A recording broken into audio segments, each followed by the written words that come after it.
Russian president Vladimir പുടിനുമായുള്ള മീറ്റിംഗിന് ശേഷം ഉത്തര Korean നേതാവ് Kim Jong ഉൻ ഉപയോഗിച്ച എല്ലാ വസ്തുക്കളും തുടച്ച് വൃത്തിയാക്കി പരിചാരകർ. ടെലിഗ്രാമിലാണ് ഇതിന്റെ വീഡിയോ പിന്നീട് വന്നത്. കിം ഉപയോഗിച്ച കസേരയും സൈഡ് ടേബിൾ വരെയും വൃത്തിയാക്കി തെളിവുകൾ ശേഷിപ്പിക്കാതെയാണ് അയാളുടെ അംഗരക്ഷകർ മടങ്ങിപ്പോയത്. കിമ്മിന്റെ DNA കിട്ടാതിരിക്കാനാണ് ഇങ്ങനെ ക്ലീൻ ചെയ്തതെന്നാണ് പറയപ്പെടുന്നത്. കിം ഇരുന്ന കസേരയുടെ പിൻഭാഗവും ആംറസ്റ്റുകളും തുടച്ച് വൃത്തിയാക്കി. സൈഡ് ടേബിൾ പോലും വൃത്തിയാക്കിയിരുന്നു. അദ്ദേഹത്തിന്റെ കുടിവെള്ള ഗ്ലാസ് പ്രത്യേക ട്രേയിലാക്കി അംഗരക്ഷകർ എടുത്തുകൊണ്ട് പോകുകയും ചെയ്തു. ചർച്ചകൾക്ക് ശേഷം കിമ്മിന്റെ ജീവനക്കാർ കിമ്മിന്റെ സാന്നിധ്യത്തിന്റെ എല്ലാ അടയാളങ്ങളും ശ്രദ്ധാപൂർവ്വം ഇല്ലാതാക്കിയെന്ന് റഷ്യൻ പത്രപ്രവർത്തകൻ അലക്സാണ്ടർ യുനാഷെവ് തന്റെ ചാനലായ യുനാഷെവ് ലൈവിൽ റിപ്പോർട്ട് ചെയ്തു. കൊറിയൻ നേതാവ് സ്പർശിച്ച ഫർണിച്ചറുകളുടെ ഭാഗങ്ങളടക്കം തുടച്ച് വൃത്തിയാക്കിയിരുന്നു. എന്നാൽ ഇവരുടെ മീറ്റിംഗ് നല്ല രീതിയിലാണ് അവസാനിച്ചതെന്നും കിമ്മും പുടിനും വളരെ സംതൃപ്തരായിരുന്നു എന്നും യുനാഷെവ് കൂട്ടിച്ചേർത്തു. ഇത്തരത്തിലുള്ള കൊറിയയുടെ മുൻകരുതലുകൾക്ക് കാരണം എന്താണെന്ന് വ്യക്തമല്ല.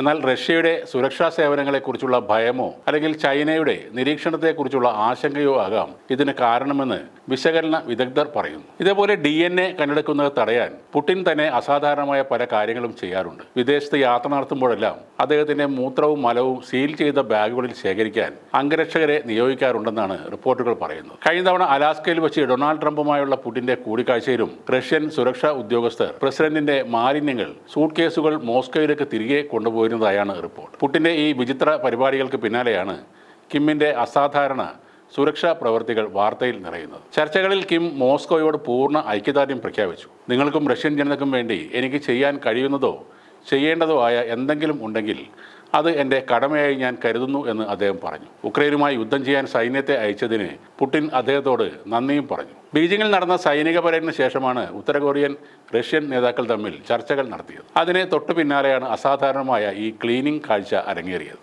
കിം ജോങ് ഉൻ എന്ന ഉത്തര കൊറിയൻ ഭരണാധികാരി തികച്ചും വ്യത്യസ്തനായ ഒരു ലോക നേതാവാണ്. ലോകത്തെ ഏറ്റവും നിഗൂഢമായ ഭരണ സംവിധാനത്തിന്റെ അമരക്കാരനാണ് Kim Jong Un. American president Donald Trump പോലും ഭയപ്പെടുന്ന ഒരു എതിരാളിയാണ് കിം. ഉത്തര കൊറിയൻ മാധ്യമങ്ങൾ പുറത്തുവിട്ടതും ദക്ഷിണ കൊറിയയുടെയും അമേരിക്കയുടെയും ചാരക്കണ്ണുകൾ ചോർത്തിയതും മാത്രമാണ് കിമ്മിനെ കുറിച്ച് പുറം ലോകത്തിനുള്ള അറിവുകൾ. സ്നേക്ക് വൈനും പിസ്സയും ബ്രസീലിയൻ കാപ്പിയും ജീൻസ് വിരോധവും മുതൽ അദ്ദേഹം വലിച്ചു കൂട്ടുന്ന സിഗരറ്റുകൾ വരെ ലോകം ശ്രദ്ധിച്ചു വരികയാണ്. നമ്മളൊന്നും അറിഞ്ഞതല്ല കിം ജോങ് ഉൻ എന്ന നിഗൂഢ വ്യക്തിത്വം. അതിലുമേറെ കിമ്മിനെ കുറിച്ച് ലോകം ഇനിയും അറിയാനുണ്ട് എന്നതാണ് വാസ്തവം. ഇത്തവണ കിം ജോങ് ഉൻ ചൈന സന്ദർശിച്ചത് മകളോടൊപ്പം എന്നും റിപ്പോർട്ടുണ്ട്. ആദ്യമായാണ് കിമ്മിന്റെ മകൾ കിം ജു എ ഒരു വിദേശ പൊതുപരിപാടിയിൽ പങ്കെടുക്കുന്നത്. ഇത് കിമ്മിന്റെ പിൻഗാമി മകൾ ആയേക്കും എന്ന അഭ്യൂഹങ്ങൾക്ക് ശക്തി പകരുകയും ചെയ്യുന്നുണ്ട്. കൗമാരക്കാരിയായ മകൾ കിമ്മിനൊപ്പം നിൽക്കുന്ന ചിത്രങ്ങൾ പുറത്തു വന്നിട്ടുണ്ട്. ഇത് കിമ്മിന്റെ മകൾ കിം ജു എ ആണെന്ന് ദക്ഷിണ കൊറിയൻ രഹസ്യാന്വേഷണ ഉദ്യോഗസ്ഥർ പറയുന്നുണ്ട്. എന്നാൽ ഇക്കാര്യത്തിൽ ഔദ്യോഗിക സ്ഥിരീകരണം ഇതുവരെ ഉണ്ടായിട്ടുമില്ല.